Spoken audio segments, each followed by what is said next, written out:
जय हिंद दोस्तों, आप सभी लोगों का आजाद आईएएस यूट्यूब चैनल में बहुत बहुत स्वागत है। दोस्तों, हमने बात कर लिया था हमारा मॉडर्न हिस्ट्री का जो सेशन चल रहा है उसमें हमने 2 क्लास कर दिए हैं, जिसमें हमने आपको बेसिक इंट्रोडक्शन दिया और दूसरी क्लास में ये बताया कि अंग्रेज कैसे कैसे आ गए और उन्होंने किस प्रकार कर्नाटक को जीत लिया और कर्नाटक में अपना अप्रत्यक्ष शासन अंग्रेजों ने स्थापित कर दिया।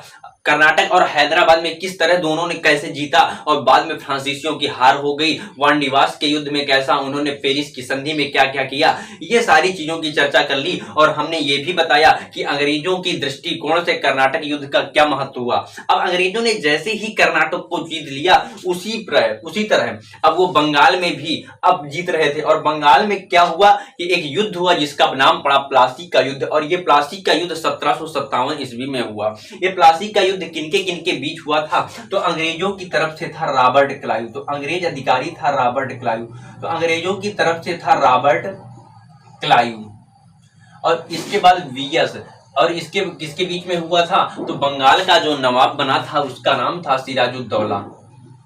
सिराजुद्दौला, तो यह 2 लोगों के बीच में हुआ था। और कब हुआ था? तो ये हुआ था जून में 1757 में हुआ था और रॉबर्ट क्लाइव और सिराजुद्दौला के बीच में हुआ था। लेकिन इस युद्ध के होने के क्या क्या कारण थे ये जानते हैं? क्या कारण थे इसके कारण यह युद्ध हुआ था?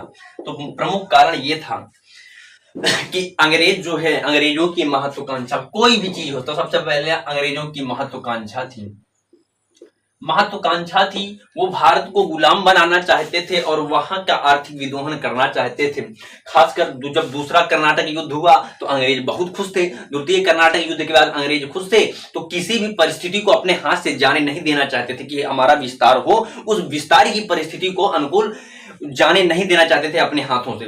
तो साथ ही क्या हुआ? तो 1756 ईस्वी में बंगाल का नवाब बना सिराजुद्दौला। सिराजू नवाब बना, बंगाल का नवाब बना। कब बना? तो 1756 में। जब ये बंगाल का नवाब बना तो इसका विरोध हुआ, इसका विरोध किया गया। और इसका विरोध किसने किया? तो विरोध किया इसका उसकी एक मौसी थी, इसका क्या नाम था? चाची मौसी थी, उसका नाम था घसीटी बेगम और शौकत जंग उसके निजी संबंधियों ने इसका विरोध किया। जब ये नवाब बना तो इनका जो सपोर्ट किया, इनका सपोर्ट अंग्रेजों ने कर दिया। इतना ही नहीं, नवाब के मना करने के बावजूद, सिराजुद्दौला के नवाब के जो है था उसके मना करने के बावजूद भी कलकत्ता में अंग्रेजों ने क्या की? किलेबंदी की। ठीक है ना? कहां? कलकत्ता में किलेबंदी की। कहां है कलकत्ता? तो ये देख लेते हैं, ये हमारा मैप है। यहाँ पर जो है इस यहाँ बिहार के बगल में जो बंगाल पड़ता है, बंगाल के यहाँ पर कलकत्ता में इन्होंने किलेबंदी की और भारतीय व्यापारियों पर ही कर लगाया। तो ये किलेबंदी की और जब कर लगाया तो इसका सिराजुद्दौला ने इसका प्रतिरोध किया और कठोर कार्यवाही की। क्या की? कठोर कार्यवाही की। और जब कठोर कार्यवाही की तो इस कठोर कार्यवाही में इसने क्या किया? कलकत्ता गया और कलकत्ता में जाकर के वहां जो है उनको जो है कलकत्ता में कठोर कार्यवाही की और अंग्रेजों को जो किला बना रहे थे उस किले को रुकवाया, उसका काम रुकवाया, यानी किले का कार्य रुकवाया। किले का कार्य रुकवाया और कलकत्ता का जो है नाम बदल करके, कलकत्ता का नाम बदल करके अलीनगर रखा। कलकत्ता का नाम बदल करके अलीनगर रखा। कलकत्ता का नाम बदल करके अलीनगर रखा और वहां की जो भी जिम्मेदारी थी, कलकत्ता का नाम बदल करके अलीनगर रखा और वहां की जो भी जिम्मेदारी थी वो किसको दिया? कलकत्ता की नाम अलीनगर रखा और वहां की जिम्मेदारी मानिकचंद नामक अधिकारी को सौंपा। कलकत्ता की जिम्मेदारी किसको सौंपी? मानिकचंद नामक अधिकारी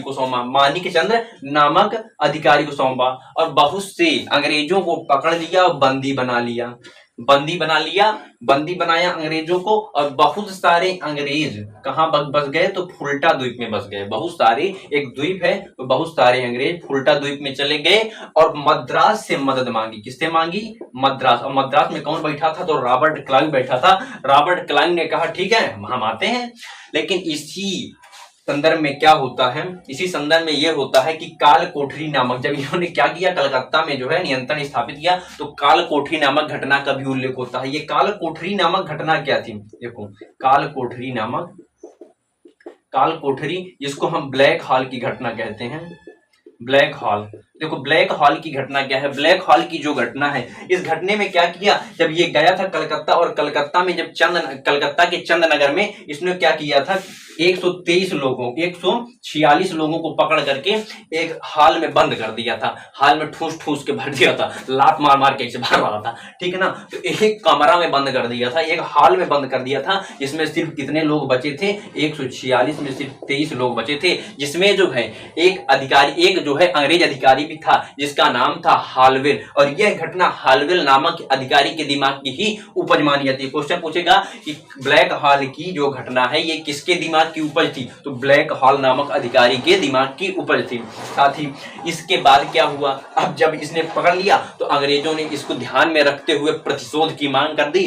तब क्या किया, जब प्रतिशोध की मांग कर दी तब अंग्रेजों, अब इसको अब क्या किया था, देखो अब जो है यहाँ से रॉबर्ट क्लाइव के नेतृत्व में बंगाल, यहाँ से मद्रास से सेना भेजी गई, कहां भेजी गई, तो कलकत्ता में भेजी गई, और कलकत्ता में मानिकचंद को पैसा दे दिया, कहा ये ले मानिकचंद हम तुमको अपनी तरफ मिला लेते हैं, तो मानिकचंद मिल गया और कलकत्ता पर पुनः नियंत्रण किसका हो गया, तो क्लाइव ने क्या किया, क्लाइव ने पुनः नियंत्रण कलकत्ता पर स्थापित कर लिया, और क्या किया, उसके अधिकारियों के साथ मिलकर के, किसके, नवाब के अधिकारियों के साथ मिलकर के षड्यंत्र रचा, षड्यंत्र रचा, षड्यंत्र रचा। इसमें कौन कौन से शामिल थे, तो मीर जाफर मुख्य सेनापति था, किसको हटाने के लिए, नवाब को हटाने के लिए, जिसमें मीर जाफर मुख्य सेनापति था, मीर जाफर, और इसमें कई सारे थे, मीर जाफर तो मुख्य सेनापति था, इसके बाद और कई सारे थे जिनका नाम था, जैसे राय दुर्लभ था, राय दुर्लभ, अमीचंद,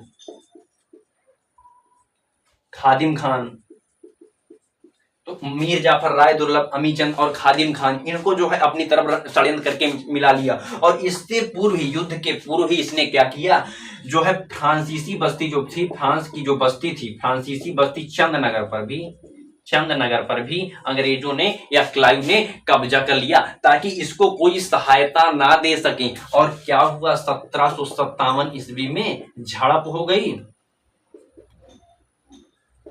झड़प हो गई, झंडू लिख दे रहे हैं, झड़प हो गई। और झड़प जैसे ही हुई तो इसमें क्या किया, अंग्रेजों ने, रॉबर्ट क्लाइव ने, अब जब झड़प हुई तो इसने सिराजुद्दौला ने कहा कि हम जाते हैं युद्ध करने, तो मीर जाफर कहे आप कहे जा रहे हैं, हम जा रहे हैं, तो मीर जाफर गया और सेना से बोल दिया बस युद्ध नहीं करना, राजा का आने का इंतजार करो। अब पीछे से एक अंग्रेज अधिकारी आया, उसको घोंप दिया और सिराजुद्दौला मर गया। तो इसमें सिराजुद्दौला जो है 1757 में सिराजुद्दौला जो है हार गया, सिराजुद्दौला हार गया। अब इसके बाद क्या हुआ, सिराजुद्दौला जब हार गया तो अब क्या, अब इसके हार का जो प्रमुख कारण जानते हो क्या था, इसके हार का प्रमुख कारण था कि ये अंग्रेजों को हल्के में ले रहा था, ये अंग्रेजों को हल्के में हो रहा था, ले रहा था, और साथ ही इनके जो अधिकारी थे वो अंग्रेजों के साथ मिल गए थे, ठीक है। तो अब इसने क्या किया, अपने, अब नवाब किसको बनाया जाए, तो अंग्रेजों ने डायरेक्ट शासन नहीं किया, नहीं जनता विरोध कर रही थी, तो उन्होंने कहा एक जो मीर जाफर था, मीर जाफर को बुलाया, मीर जाफर लुंगी बांध रहा था, मीर जाफर ऐसे मछली मार रहा था एक तालाब में, क्या राजा बनेगा, कहा हाँ नवाब बनूंगा, तो इसको नवाब बनाया गया, मीर जाफर को नवाब बना, मीर जाफर को नवाब बनाया गया। और जब मीर जाफर नवाब बन गया, मीर जाफर को नवाब बना दिया गया, तो मीर जाफर ने क्या किया, देखो नवाब किसको बनाया गया, नवाब बनाया गया मीर जाफर को, नवाब बनाया गया मीर जाफर को। जब नवाब बनाया गया, मीर जाफर नवाब बना, और मीर जाफर ने क्या क्या किया, तो इनको जो है बहुत पैसा दिया, यानी इनको उपहार दिया, उपहार, धन, राशि एवं जितना भी था इसको उपहार, उपहार जो है पैसा, धन, एक बहुत बड़ी राशि एवं उपहार मुआवजे के रूप में दिया, इनको मुआवजा दिया। और साथ ही साथ इनको 24 परगना की जिम्मेदारी दी, 24 परगना की जिम्मेदारी दी, 24 परगना की जिम्मेदारी दी। और साथ ही जो कंपनी के कर्मचारी और व्यापारियों पर कर ना लगाने की, कर ना देने की सुविधा प्रदान की, करना देने की सुविधा प्रदान की। समझ में आया। अब क्वेश्चन पूछेगा कि प्लासी के युद्ध के बाद इनको कौन कौन से लाभ अंग्रेजों के दृष्टिकोण से अंग्रेजों को हुए, ठीक है ना। तो पहला जो लाभ है उनको आर्थिक लाभ अंग्रेजों को हुआ। आर्थिक लाभ कौन कौन से हुआ, तो पहली बात तो उनको कुछ विशेष सुविधाएं मिली, विशेष सुविधाएं यानी कर न देना पड़े। साथ ही साथ 24 परगना की जिम्मेदारी भी मिली, जिससे उन्होंने वहां के अच्छे से समझा कि अगर हम पूरे देश को चलाएंगे, पूरे भारत को चलाएंगे तो किस तरीके से हम चलाएंगे, ये सारी जानकारी प्राप्त कर ली। और 24 परगना की जिम्मेदारी से जितना भी पैसा आया, वहां के पैसा से उन्होंने क्या किया, साम्राज्य विस्तार के लिए उनका प्रयोग किया, यानी धन का उपयोग किया। धन का उपयोग किसके, साम्राज्य विस्तार के लिए किया। धन का उपयोग साम्राज्य विस्तार के लिए किया और भारतीय वस्तुओं को खरीदने के लिए किया। साथ ही साथ उन्होंने क्या किया, और इधर कर तो देते नहीं था, इसके बाद 24 परगना की जिम्मेदारी मिल ही गई थी। और साथ ही साथ देखो इनको और जो है राजनीतिक लाभ भी हुआ। राजनीतिक लाभ ये हुआ कि वहां की जो सत्ता थी, बंगाल की नवाब की, बंगाल में जो सत्ता थी उसमें इसका हस्तक्षेप बढ़ गया, कंपनी का हस्तक्षेप बढ़ गया। यानी कंपनी जो है एक व्यापारिक शक्ति के साथ साथ राजनीतिक शक्ति के रूप में भी जानी जाने लगी। हस्तक्षेप बढ़ा और इधर क्या बोल सकते हैं इसको बोल ये सकते हैं कि उसको जो है व्यापारिक शक्ति के साथ साथ राजनीतिक शक्ति के रूप में भी जाना जाने लगा। और उस जब भी इतना ही नहीं, अंग्रेजों ने क्या किया, जब भी इनको मौका मिला साम्राज्य विस्तार को लेकर के, इनकी महत्वाकांक्षा तो बढ़ी ही, महत्वाकांक्षा बढ़ी। और जब भी इनको मौका मिला विस्तार के अनुकूल ये किसी भी परिस्थिति को जाने नहीं दिए। जैसे द्वितीय कर्नाटक युद्ध में भी, और द्वितीय कर्नाटक युद्ध में इन्होंने यहाँ के धन का बहुत सारा उपयोग किया। तो आपने इतना समझा। और साथ ही साथ अब हम ये देख सकते हैं कि अंग्रेजों ने यह युद्ध कैसे जीता और इनको क्या क्या लाभ हुआ, और यहाँ से युद्ध के बाद अंग्रेजों ने यहाँ से क्या क्या सीखा, ये युद्ध क्यों जीता अंग्रेजों ने। तो सबसे पहले हम ये बता सकते हैं कि अंग्रेज अधिकारियों के साथ सिराजुद्दौला के अधिकारियों का मिल जाना, पहला ये कारण हो गया। दूसरा कारण ये हुआ कि उसके पास योग्य नेतृत्व, रॉबर्ट क्लाइव जैसे योग्य नेतृत्व भी था। तीसरी बात हम ये बोल सकते हैं कि उनके आधुनिक हथियार थे और आधुनिक हथियार के बल पर आधुनिक सेना भी बना लिए थे। और आधुनिक सेना, देखो आधुनिक हथियार जैसे हल्के तोप, बंदूक, ये सारों का प्रयोग किया, ठीक है। और उनके पास जो है आधुनिक सेना भी थी और राजनीतिक एकता की कमी का भी लाभ उठाया और भारत की परिस्थितियों का भी लाभ उठाया, जिसके कारण इन्होंने युद्ध जीता। भारत की परिस्थितियां जैसे दरबार के स्तर पर गुटबंदी ही थी और कौन था, उत्तराधिकार का युद्ध चल ही रहा था। इसके बाद जो है ये तो सब चल रहा था लाभ होने के बाद, लेकिन क्या हुआ 1760 ईस्वी में मीर जाफर को हटा करके इसके दामाद का, मीर जाफर के दामाद का नाम था मीर कासिम, तो कासिम को जो है मीर कासिम को नवाब बनाया गया। और मीर कासिम ने इनको जो है वर्धमान, मिदनापुर और चटगांव की जिम्मेदारी दी। किसकी जिम्मेदारी दी, वर्धमान, मिदनापुर और चटगांव की जिम्मेदारी दी। वर्धमान, मिदनापुर और चटगांव की जमींदारी थी। तो आज ने आप प्लासी के युद्ध को देख लिया। अब मीर कासिम और जो है अब हम देखेंगे कि बक्सर का युद्ध किस तरह से होता है। तो आई होप आप समझ गए होंगे कि प्लासी का युद्ध क्या है। प्लासी के युद्ध में कुछ नहीं पढ़ना, बस यही चीजें पढ़ना जो हमने बता दिया है। प्लासी का युद्ध कब कब हुआ, तो 1757 ईस्वी में प्लासी का युद्ध हुआ। और प्लासी का युद्ध किसके बीच में हुआ था, तो अंग्रेज अधिकारी रॉबर्ट क्लाइव और सिराजुद्दौला के, बंगाल के नवाब सिराजुद्दौला के मध्य हुआ। इस युद्ध का मुख्य कारण क्या था, इस युद्ध का मुख्य कारण यह था कि अंग्रेजों की महत्वाकांक्षा थी। कैसे लिखेंगे आंसर, अगर आ जाए कि प्लासी का युद्ध का क्या महत्व है और प्लासी का युद्ध कैसे हुआ, इनके बारे में कोई क्वेश्चन आ जाए तो क्या कैसे राइट करेंगे। तो प्लासी का युद्ध इतने में, इसमें 1757 हुआ कि इनके बीच में हुआ। और इस युद्ध के प्रमुख जो कारण थे, अंग्रेजों की महत्वाकांक्षा थी, विशेषकर द्वितीय कर्नाटक युद्ध के बाद अंग्रेज उत्साहित थे और विस्तार के अनुकूल किसी भी परिस्थिति को अपने हाथ से जाने नहीं देना चाहते थे। इतना ही नहीं 1756 ईस्वी में सिराजुद्दौला बंगाल का नवाब बना और उसके अपने ही परिवार के कुछ लोगों ने इसका विरोध किया, जिनमें शामिल थे शौकत जंग और घसीटी बेगम। और इनका साथ अंग्रेजों ने दे दिया। इतना ही नहीं, नवाब के मना करने के बावजूद भी कलकत्ता में किलेबंदी की गई और भारतीय व्यापारियों पर कर लगाया गया, जिसका उन्होंने विरोध किया, जिसका सिराजुद्दौला ने विरोध किया और कठोर कार्यवाही की।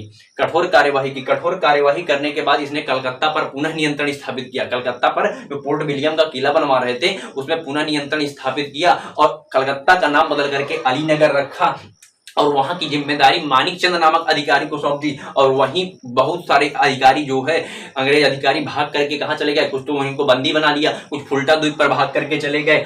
और तब उन्होंने फुल्टा द्वीप में भाग के जाने के बाद मद्रास से मदद मांगी और जैसे ही उन्होंने मद्रास से मदद मांगी तो रॉबर्ट क्लाइव मदद देने आया। लेकिन इसी संदर्भ में कालकोठरी नामक घटना का उल्लेख हो जाता है। कालकोठरी नामक जो घटना है उसे ऐतिहासिक रूप से प्रमाणित नहीं माना जाता है, लेकिन यह किसके दिमाग की उपज थी, तो हालवेल नामक अधिकारी के दिमाग की उपज थी।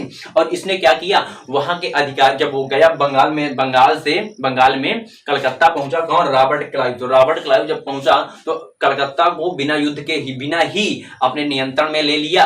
और किसको मिला के ले लिया था, मानिक चंद को मिला के ले लिया था। और कलकत्ता में जो है उनके नवाब के अधिकारियों के साथ मिलकर के षड्यंत्र रचा, जिसमें शामिल थे मीर जाफर, राय दुर्लभ, अमीचंद और खादिम खान शामिल थे। और 1700 और क्या हुआ कि युद्ध के पूर्व ही फ्रांसीसी बस्ती चंदनगर पर भी कब्जा कर लिया और चंदनगर पर कब्जा कर लिया जिससे फ्रांसीसी भी उनको कोई सहायता ना दे सके। और 1757 ईस्वी में झड़प हुई जिसमें सिराजुद्दौला की पराजय हो गई। और जब सिराजुद्दौला की पराजय हो गई तो इसके बाद मीर कासिम को मीर जाफर को नवाब बनाया गया और मीर जाफर ने इनको एक बहुत बड़ी राशि उपहार एवं मुआवजे के रूप में दे दी और 24 परगना की जमींदारी भी दे दी और कर ना देने की भी सुविधा प्रदान की। इनको कई सारे आर्थिक लाभ भी हुए अंग्रेजों को और राजनीतिक लाभ भी हुए। इनके जीत का जो प्रमुख कारण था वो भी तुमको बहुत सारी चीजें उसमें बता दिए। इसके बाद 1760 ईस्वी में मीर कासिम को नवाब बनाया गया। बस आंसर में यही राइट कर देना है और कुछ नहीं करना। आई होप आप समझ गए होंगे। दूसरे वीडियो में हम बक्सर युद्ध की बात करेंगे। मिलेंगे नेक्स्ट वीडियो में, तब तक के लिए जय।